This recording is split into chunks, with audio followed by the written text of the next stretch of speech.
Damai di hati, berjumpa lagi dengan saya Pendeta Priska Waluko. Kita akan merenungkan firman Tuhan yang terambil dalam kitab 2 Raja-Raja pasal 2 ayat 1-18. Sebelum membaca dan merenungkan firman, marilah kita berdoa. Ya Tuhan Allah, Tuhan yang kami imani dalam Yesus Kristus, Engkaulah Tuhan atas pelayanan kami. Kami adalah hamba-hamba-Mu yang Engkau telah pilih untuk melakukan tanggung jawab pelayanan. Kami bersyukur kesempatan yang indah masih Engkau beri. Kami boleh membaca dan merenungkan firman Tuhan bersama. Biarlah Roh Kudus menolong kami supaya kami mengerti firman Tuhan. Terlebih kami hidupi firman-Mu untuk menjalani hari-hari hidup kami di dalam dunia ini. Terlebih dalam panggilan sebagai pelayan Tuhan. Biarlah Engkau menolong hamba-Mu ini untuk boleh menjadi saluran berkat bagi semua yang mendengarkan firman Tuhan di saat ini. Di dalam nama Yesus firman kehidupan. Amin. Firman Tuhan dalam 2 Raja-Raja pasal 2 ayat 1-18 dalam perikop Elia naik ke sorga. Menjelang saatnya Tuhan hendak menaikkan Elia ke sorga dalam angin badai, Elia dan Elisa sedang berjalan dari Gilgal. Berkatalah Elia kepada Elisa, "Baiklah tinggal di sini, sebab Tuhan menyuruh aku ke Betel." Tetapi Elisa menjawab, "Demi Tuhan yang hidup dan demi hidupmu sendiri, sesungguhnya aku tidak akan meninggalkan engkau." Lalu pergilah mereka ke Betel. Pada waktu itu keluarlah rombongan nabi yang ada di Betel mendapatkan Elisa. Lalu berkatalah mereka kepadanya, "Sudahkah engkau tahu bahwa pada hari ini Tuhanmu akan diambil daripadamu oleh Tuhan, terangkat ke sorga?" Jawabnya, "Aku juga tahu, diamlah." Berkatalah Elia kepadanya, "Hai Elisa, baiklah tinggal di sini sebab Tuhan menyuruh aku ke Yeriko." Tetapi jawabnya, "Demi Tuhan yang hidup dan demi hidupmu sendiri, sesungguhnya aku tidak akan meninggalkan engkau." Lalu sampailah mereka di Yeriko. Pada waktu itu mendekatlah rombongan nabi yang ada di Yeriko kepada Elisa, serta berkata kepadanya, "Sudahkah engkau tahu bahwa pada hari ini Tuhanmu akan diambil daripadamu oleh Tuhan terangkat ke sorga?" Jawabnya, "Aku juga tahu, diamlah." Berkatalah Elia kepadanya, "Baiklah tinggal di sini sebab Tuhan menyuruh aku ke sungai Yordan." Jawabnya, "Demi Tuhan yang hidup dan demi hidupmu sendiri, sesungguhnya aku tidak akan meninggalkan engkau." Lalu berjalanlah keduanya. 50 orang dari rombongan nabi itu ikut berjalan, tetapi mereka berdiri memandang dari jauh ketika keduanya berdiri di tepi sungai Yordan. Lalu Elia mengambil jubahnya, digulungnya, dipukulkannya ke atas air itu. Maka terbagilah air itu ke sebelah sini dan ke sebelah sana, sehingga menyeberanglah keduanya dengan berjalan di tanah yang kering. Dan sesudah mereka sampai di seberang, berkatalah Elia kepada Elisa, "Mintalah apa yang hendak kulakukan kepadamu sebelum aku terangkat daripadamu." Jawab Elisa, "Biarlah kiranya aku mendapat 2 bagian dari rohmu." Berkatalah Elia, "Yang kau minta itu adalah sukar. Tetapi jika engkau dapat melihat aku terangkat daripadamu, akan terjadilah kepadamu seperti yang demikian. Dan jika tidak, tidak akan terjadi." Sedang mereka berjalan terus sambil berkata-kata, tiba-tiba datanglah kereta berapi dengan kuda berapi memisahkan keduanya. Lalu naiklah Elia ke sorga dalam angin badai. Ketika Elisa melihat itu, maka berteriaklah ia, "Bapakku, Bapakku, kereta Israel dan orang-orangnya yang berkuda." Kemudian tidak dilihatnya lagi. Lalu direnggutkannya pakaiannya dan dikoyakkannya menjadi 2 koyakan. Sesudah itu dipungutnya jubah Elia yang telah terjatuh. Lalu ia berjalan hendak pulang dan berdiri di tepi sungai Yordan. Ia mengambil jubah Elia yang telah terjatuh itu, dipukulkannya ke atas air itu sambil berseru, "Di manakah Tuhan Allah Elia?" Ia memukul air itu lalu terbagi ke sebelah sini dan ke sebelah sana. Maka menyeberanglah Elisa. Ketika rombongan nabi yang dari Yeriko itu melihat dia dari jauh, mereka berkata, "Roh Elia telah hingga pada Elisa." Mereka datang menemui dia, lalu sujudlah mereka kepadanya sampai ke tanah. Mereka berkata, "Coba lihat, di antara hamba-hambamu ini ada 50 orang laki-laki, orang-orang tangkas. biarlah mereka itu pergi mencari tuanmu. Jangan-jangan ia diangkat oleh roh Tuhan dan dilemparkannya ke atas salah satu gunung atau ke dalam salah satu lembah. Elisa menjawab, janganlah, suruh pergi. Tetapi ketika mereka mendesak-desak dia sampai memalukan, maka berkatalah ia, suruhlah pergi. Mereka menyuruh 50 orang. Orang-orang ini mencari 3 hari lamanya, tetapi tidak bertemu dengan Elia. Ketika mereka kembali kepada Elisa yang masih tinggal di kota Yeriko, berkatalah ia kepada mereka, bukankah telah kukatakan kepadamu jangan pergi? Demikianlah firman Tuhan. Yang berbahagia adalah kita yang merenungkan, memelihara, dan melakukan firman. Saudara yang diberkati Tuhan, bacaan kita terdapat di dalam Perjanjian Lama, tepatnya kitab 2 Raja-Raja. Dalam kitab ini kita akan melihat kelanjutan sejarah kedua kerajaan Israel dari kitab 1 Raja-Raja yang kisahnya sempat terputus. Dalam kitab ini kita akan melihat terjadinya bencana-bencana nasional yang mengakibatkan kejatuhan dua kerajaan ini, yang didahului oleh kejatuhan kerajaan Israel Utara atau Samaria, kemudian kerajaan Israel Selatan atau Yehuda yang kita kenal dengan kejatuhan Yerusalem, dan menjadi salah satu titik balik yang besar dalam sejarah Israel. Adapun dalam kitab 2 Raja-Raja ini, nabi yang menonjol adalah Nabi Elisa, nabi yang kemudian menggantikan Elia dalam pelayanan bagi bangsa Israel. Regenerasi pelayanan dari Elia kepada Elisa inilah yang akan kita lihat dalam bacaan kita di saat ini di pasal 2 ayat 1 sampai 18.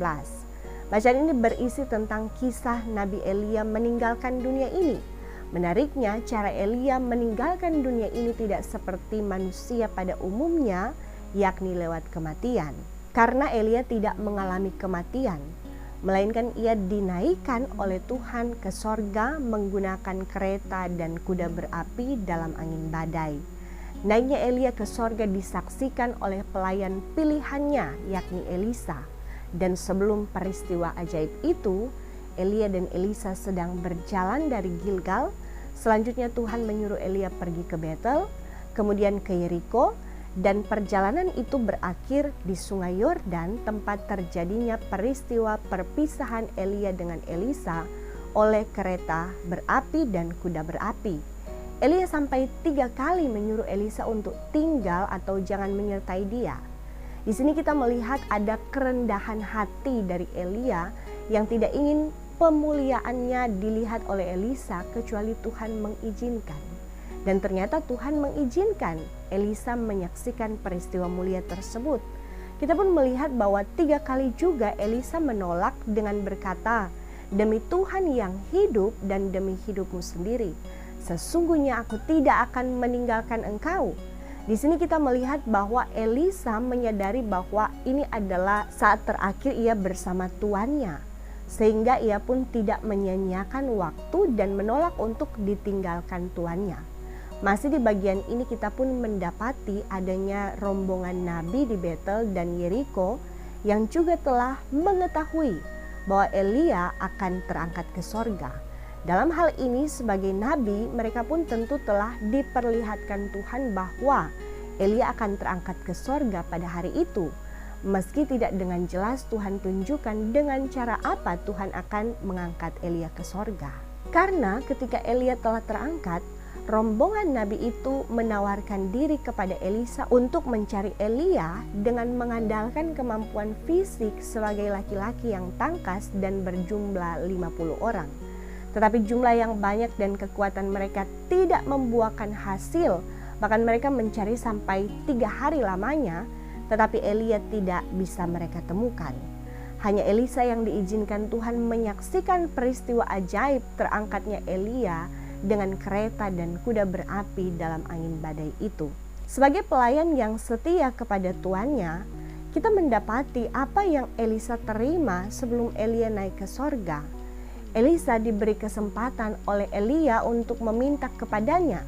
Elisa pun meminta 2 bagian dari roh Elia. Elia menjawab bahwa permintaan Elisa itu sukar. Tetapi hal itu bisa terjadi hanya jika Elisa bisa melihat terangkatnya Elia ke sorga maka permintaan Elisa pun akan terjadi. Tentu ini menunjukkan bahwa Elia tidak punya kuasa untuk memberikan roh dari dirinya yang menunjuk pada roh kenabian, sebagaimana roh yang menuntun Elia dalam pelayanannya, karena roh itu berasal dari Tuhan saja. Adapun dua bagian dari roh Elia menunjuk pada hak kesulungan yang dicatat dalam Ulangan 21 ayat 17, yang berlaku seperti misalnya, jika seorang mempunyai 3 orang anak, maka warisan orang tua itu harus dibagi 4, karena anak sulung harus menerima 2 bagian, sedangkan anak-anak lain masing-masing hanya menerima 1 bagian. Dengan demikian, Elisa meminta dipercayakan lebih dalam pelayanan Elia, tentu dengan tuntunan roh yang selama ini menolong Elia dalam tugas pelayanannya. Karena kita bisa melihat bahwa Elia sepertinya memiliki banyak pengikut, yakni nabi-nabi yang ada di Betel dan di Yeriko dalam bacaan kita. Karenanya Elisa meminta warisan anak sulung melampaui nabi-nabi itu. Saudaraku, apa yang Elisa minta pun ternyata tidak sia-sia dan tidak salah atau tidak perlu kita lihat sebagai tindakan ambisi ketamakan, tetapi sebagai permintaan yang dimotivasi oleh kerinduan melayani yang sungguh-sungguh. Sehingga Tuhan pun mengizinkan Elisa melihat peristiwa terangkatnya Elia ke sorga, yang berarti permintaan Elisa pun terkabul sebagaimana syarat yang Elia berikan sebelumnya. Ayat 12 merupakan saat yang dramatis karena Elisa harus terpisah dengan tuannya yang sangat ia kasihi, sehingga ada teriakan Elisa yang memanggil-manggil tuannya dengan sebutan Bapakku, Bapakku, kereta Israel dan orang-orangnya yang berkuda. Kalimat kereta Israel dan orang-orangnya yang berkuda menunjuk pada peran Elia bagi orang Israel yang sangat penting. Peran Elia bagi Israel disimbolkan seperti kereta dan kuda yang merupakan alat pertahanan dan pelindung bangsa terbaik. Karena itu Elisa sangat kehilangan dan tentu bersedih yang nampak saat Elisa mengoyakkan pakaiannya. Tetapi kemudian di ayat 13 kita melihat bagaimana Elisa kembali berjalan hendak pulang setelah ia memungut jubah Elia yang terjatuh. Ibarat beralihnya tongkat estafet pelayanan dari Elia kepada Elisa.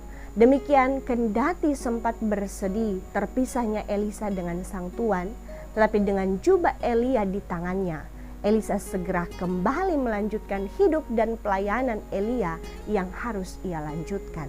Ditandai dengan peristiwa mujizat yang bisa dilakukan Elisa seperti yang dilakukan Elia beberapa saat sebelumnya di Sungai Yordan. Dengan jubah Elia di tangannya, Elisa memukul air Sungai Yordan sambil berteriak, "Di manakah Tuhan Allah Elia?"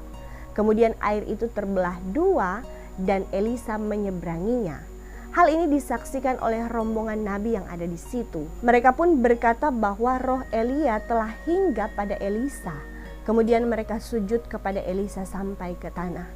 Keyakinan Elisa kepada Tuhan jelas ketika ia berkata, "Di manakah Tuhan Allah Elia?" Elisa yakin bahwa sekalipun tuannya Elia sudah tidak bersama dengannya, tetapi Tuhan Allah yang selama ini menyertai Elia akan tetap menyertainya. Karena ada tanggung jawab pelayanan dari Elia yang harus dilanjutkannya. Maka dalam bacaan selanjutnya kita bisa melihat bagaimana Elisa pun dipakai Tuhan dalam tugas-tugasnya dengan luar biasa. Saudaraku, melalui bacaan ini ada beberapa hal yang bisa kita renungkan dan aplikasikan dalam kehidupan kita sebagai orang percaya, gereja Tuhan, bahkan secara khusus para pelayan Tuhan. Yang pertama, Tuhan berdaulat menentukan cara manusia kembali kepadanya. Saudaraku, dari bacaan ini kita melihat bahwa waktu dan cara manusia meninggalkan dunia sudah ditentukan oleh Tuhan. Kita manusia tidak punya andil dalam menentukan kapan dan harus dengan cara apa kita meninggalkan dunia. Meskipun dalam kasus Elia, kita bisa katakan ini adalah cara meninggalkan dunia yang tidak biasa. Karena sebagai manusia, Elia meninggalkan dunia tanpa melalui kematian sebagaimana manusia pada umumnya. Dalam Alkitab hanya Henokh dan Elia, 2 orang yang meninggalkan dunia dengan cara terangkat ke sorga dalam kondisi masih hidup, tanpa perlu mengalami kematian terlebih dahulu. Tetapi bagi kita yang tentu telah menyadari bahwa kematian adalah kepastian bagi kita di dalam dunia ini, melalui bacaan ini kita diingatkan lagi bahwa Tuhan telah mengatur segala sesuatu dan Ia tahu yang terbaik untuk kita. Bagi saudara-saudara yang ditinggalkan orang yang dikasihi, sebagaimana yang saya pribadi alami ketika mama terkasih Tuhan panggil untuk kembali kepadanya, bacaan ini memberi penghiburan dan penguatan bahwa Tuhan sudah menetapkan kapan waktunya kekasih-kekasih kita kembali kepadanya.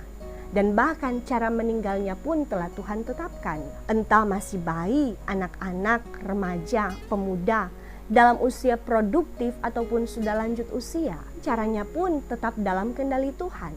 Ada yang sudah sakit berkepanjangan, ada yang secara tiba-tiba, ada yang kecelakaan, ada yang dibunuh, bahkan ada yang karena terpapar COVID-19. Saudaraku, mari melihat ada kedaulatan Tuhan di balik kematian mereka yang kita kasihi. Dan terima itu dengan iman, bahwa mereka telah bersama Tuhan di tempat yang senang. Persoalan waktu dan bagaimana cara meninggalnya jangan kita sesali atau bahkan jangan terintimidasi oleh si jahat yang sering memakai orang-orang sekitar yang mulai mengatakan, coba kalau dia begini, coba kalau kamu begitu, pasti dia tidak meninggal, pasti dia masih hidup. Saudaraku, tengking setiap tuduhan dan pengandaian itu di dalam nama Yesus. Karena semua itu adalah intimidasi iblis yang kerjanya memang menuduh kita agar kita larut dalam rasa bersalah, berkepanjangan, dan bahkan bisa depresi. Saudara, yang terpenting bagi manusia bukanlah kapan ia meninggal, bukanlah dengan cara apa dia meninggal, tetapi yang terpenting bagaimana kehidupannya. Apakah selama hidup ia sudah memberi buah, dan apakah ia sudah hidup untuk Kristus? Sehingga seperti ungkapan iman Rasul Paulus, bagi setiap orang percaya yang telah meninggalkan dunia ini, ada keyakinan bahwa bagiku hidup adalah Kristus dan mati adalah keuntungan. Yang kedua, layani Tuhan dengan ketaatan, kerendahan hati, dan kesetiaan. Saudaraku, belajar dari Elia yang penuh ketaatan atas perintah Tuhan. Ia taat bahkan saat Tuhan menyuruh dia dari Gilgal ke Betel, kemudian ke Yeriko, bahkan sampai ke sungai Yordan. Elia tetap taat mengikut perintah Tuhan. Elia pun dengan rendah hati menyuruh Elisa tinggal, karena ia tahu Tuhan akan melakukan sesuatu yang ajaib kepadanya. Dari sini kita belajar agar dalam melayani Tuhan kita tetap taat mengikut perintah Tuhan. Kemanapun kita diperintahkan pergi melayani, pergilah. Di mana Tuhan menempatkan kita melayani, layanilah. Jangan khawatirkan tempatnya, situasinya, penghidupannya, bahkan pergumulannya. Karena jika Tuhan menempatkan kita di suatu tempat, pasti Ia ada di sana menyertai dan memelihara kehidupan kita. Bahkan jika di sana menjadi akhir pelayanan kita, bersyukurlah. Karena di akhir pelayanan kita telah taat kepadanya. Tentang kesetiaan, kita belajar dari Elisa yang tetap setia mengikut tuannya, kendati ia tidak tahu apa yang akan terjadi di depan. Elisa tetap menyatakan kesetiaannya di saat-saat terakhir sang tuan bersamanya. Saudaraku, di tengah dunia yang telah krisis kesetiaan ini, mari sebagai orang percaya kita tetap setia. Setia mengikut Tuhan, setia melayani, setia dalam pekerjaan dan pengabdian di tempat kita bekerja, setia melakukan kebenaran, bahkan setia pada pasangan hidup kita.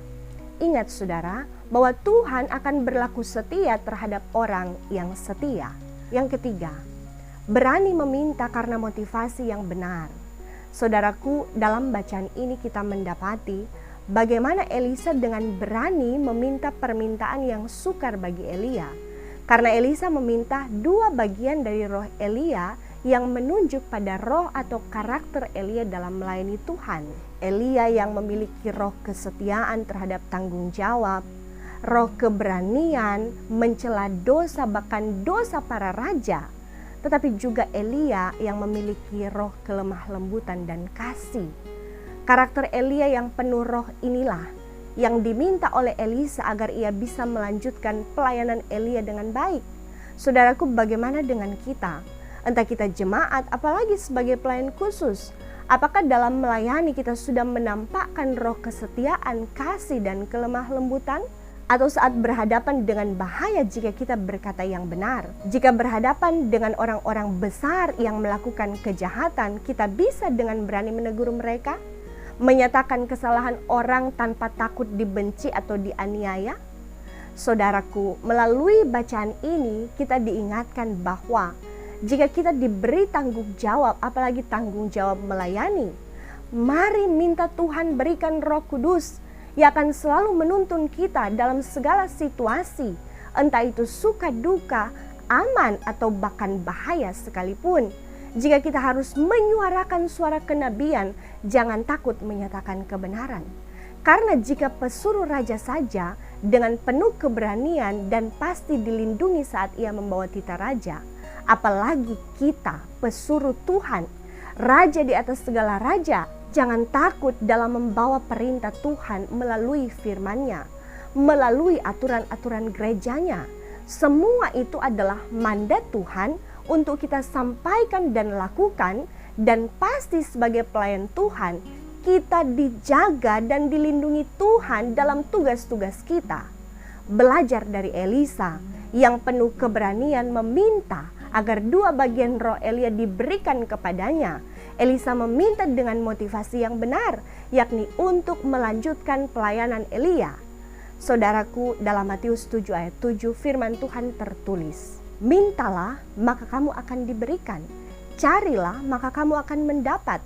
Ketoklah, maka pintu akan dibukakan bagimu." Menjelang momen pemilihan pelayan khusus, kita tentu harus mengakui bahwa pasti terjadi regenerasi pelayanan. Karena pasti akan ada orang yang masih tetap dipercayakan melanjutkan pelayanannya sendiri, tetapi ada juga yang pelayanannya harus digantikan oleh orang lain. Mari melihat regenerasi pelayanan terjadi atas kehendak Tuhan, sebagaimana Elia yang telah selesai dalam pelayanannya dan Elisa melanjutkan pelayanan itu. Mari yang punya kerinduan melayani, mintalah kepada Tuhan agar diberikan kesempatan melayani sebagai pelayan khusus tentunya.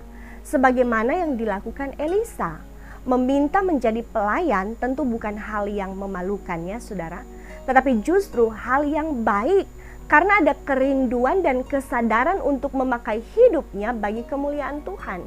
Meski untuk menjadi pelayan tidak perlu menggunakan cara-cara yang tidak terpuji, yang justru cara-cara demikian yang memalukan. Ingat saudara, ini pekerjaan Tuhan. Jangan memakai cara-cara dunia.